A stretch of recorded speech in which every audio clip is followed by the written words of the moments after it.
Yo yo yo, salut les turfeuses, salut les turfeurs, bienvenue pour un nouveau pronostic de Benoît Requin. Ok, place au pronostic du Quintet du samedi 29 novembre, direction Paris-Vincennes pour le prix de Saint-Georges de Didonne. 3 attelés, 2850 mètres, 16 partants, réunion 1, course 4. Il y a un rendement de distance à partir du numéro 9, en non-distance donc de 25 mètres. Et l'indice de confiance, c'est 3 sur 5.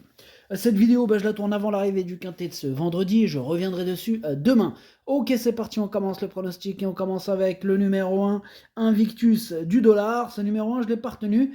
Mais il est à l'arrière de ma petite liste des possibles troubles faits. On passe au numéro 2, Hippie de la Coudre. Lui non plus, je l'ai pas retenu, et lui pour le coup, il est même pas sur ma liste, je l'ai vraiment rayé. Bref, on passe au numéro 3 et au numéro 4, on retourne sur la liste avec ces deux-là. La liste des possibles troubles faits, ces deux-là sont sur ma liste. Et le capitaine de cette liste, c'est le numéro 3. On passe donc au numéro 5, Hermès au fort, et lui non plus je l'ai pas retenu pour l'instant, j'en retiens aucun, et ça va venir, ça va venir. Ce numéro 5 c'est un regret, c'est mon deuxième cheval de complément en cas de non partant. Ok, on commence les choses sérieuses là avec le numéro 6, Impact Player, et on écoute Emmanuel Allard. Impact Player est parti sur plusieurs foulées de galop dernièrement à Nancy et aurait pu finir plus près sans cela. Dans la foulée, il fait face à un engagement idéal, à la limite du recul, et il s'est déjà mis en évidence sur la grande piste de Vincennes. Mais il y a de très bons chevaux au second échelon, attention, jouer les tout premiers rôles ne sera pas facile, mais il peut accrocher une petite place. Moi, je pense qu'il peut quand même jouer un rôle très utile à l'arrivée de ce quintet. Moi, je l'ai mis quatrième. Il me plaît beaucoup. Bref, on passe au numéro 7, Gisaro. Et ce numéro 7 m'embête beaucoup. C'est celui qui m'embête le plus. C'est lui mon gros regret. C'est lui mon cheval de complément en cas de non partant. Attention possible, cassage en vue. On passe au numéro 8, Idaho Nai. Et on écoute Gérard Cognier. Oui, c'est moi, c'est Gérard Cognier. Écoutez, Idaho Nai n'a pas démérité dernièrement sous la selle. Il a beaucoup tiré avant de perdre du temps derrière un rival sur ses fins, mais il s'est bien relancé pour finir. Dans la foulée, il découvre un engagement sur mesure, il est invaincu sur la grande piste et en 2 tentatives, mais bon, c'était chez les apprentis ou les amateurs. Samedi, il y a quelques clients, mais je compte sur lui pour accrocher une place. Il donne toujours son maximum en compétition, certes il monte de catégorie, mais attention à ne pas sous-estimer, il pourrait terminer à l'arrivée, en tout cas c'est ce que je pense, je l'ai gardé en toute fin de combinaison. On passe au numéro 9 et au numéro 10, ces deux-là, je les raye. Donc on enchaîne avec le numéro 11, Hold Up Dream, et on n'aura pas les commentaires de l'entraîneur, Monsieur Bourlier, qui est parti bourlinguer avec Captain Ian Barbaro sur leur bateau, le bateau du capitaine évidemment. Ils sont partis pêcher, amusez-vous bien. Alors ce numéro 11, lui je l'ai gardé, mais en bout de combinaison. On passe au numéro 12. Le numéro 12, c'est Happy Danover. On écoute Stéphane Provost. Happy Danover, il courait très bien dans un quintet le 24 octobre et a confirmé dans le prix Médusa tout en créant une petite surprise. Dernièrement, au Croisé-la-Roche avec le 7, on avait décidé de reprendre, mais le rythme a été réduit. C'était impossible de revenir. Il est tributaire du parcours.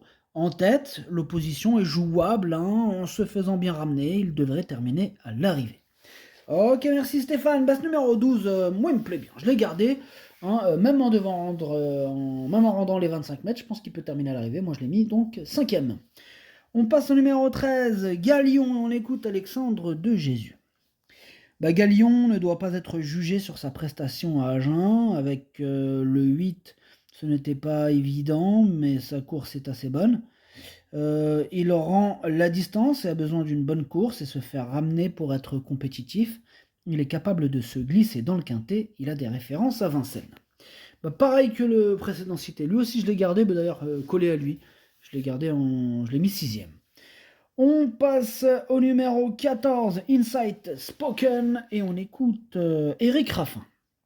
Écoutez, Insight Spoken a gagné de bonne manière lors de ses 2 dernières sorties. Ici, il rend la distance, mais bon, avec lui, je préfère autant le voir rendre les mètres à ses adversaires moins argentés. Voilà, Hein. Écoutez, il est capable de faire le tour des autres. Il n'a pas les 6 ans ni les étrangers sur sa route. Je m'attends à le voir poursuivre sur sa lancée. Ok, merci monsieur Raffin. En tout cas, c'est mon préféré, ce numéro 14. On enchaîne avec le numéro 15, Idylle Express, et on écoute Pascal le lièvre. Écoutez, monsieur le requin, comment ça? Qu'est-ce que vous me racontez, monsieur le lièvre? Ben oui, Idylle Express a désormais 2 courses dans les jambes après avoir été arrêtée au printemps. Alors certes, elle s'était lancée au galop au début du mois, mais elle a très bien suivi en retrait.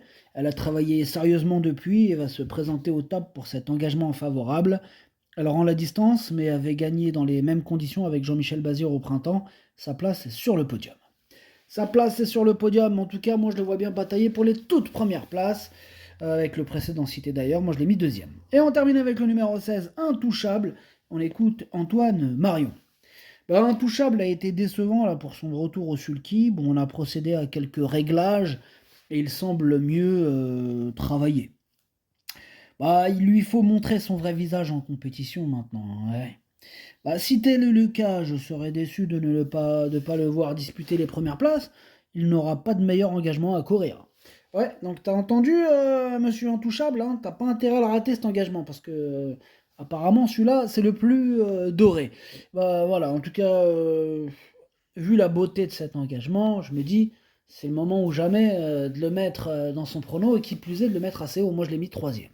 Le pronostic, ça donne 14, 15, 16, 6, 12, 13, 11, 8. Merci d'avoir suivi cette vidéo. N'hésitez pas à mettre un pouce bleu si la vidéo vous a plu. Pour accéder à tous mes tickets pour la course du Quintet, rendez-vous directement en description de la vidéo.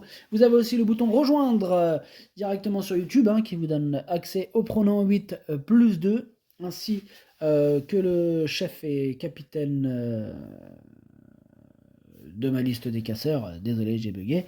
Je vous rajoute aussi les 2 sur 4. Quand je les fais, je vous les rajoute. Voilà, donc maintenant j'ai juste à vous souhaiter bonne chance, à jouer avec modération bien sûr. Chopez-le-moi. Ciao.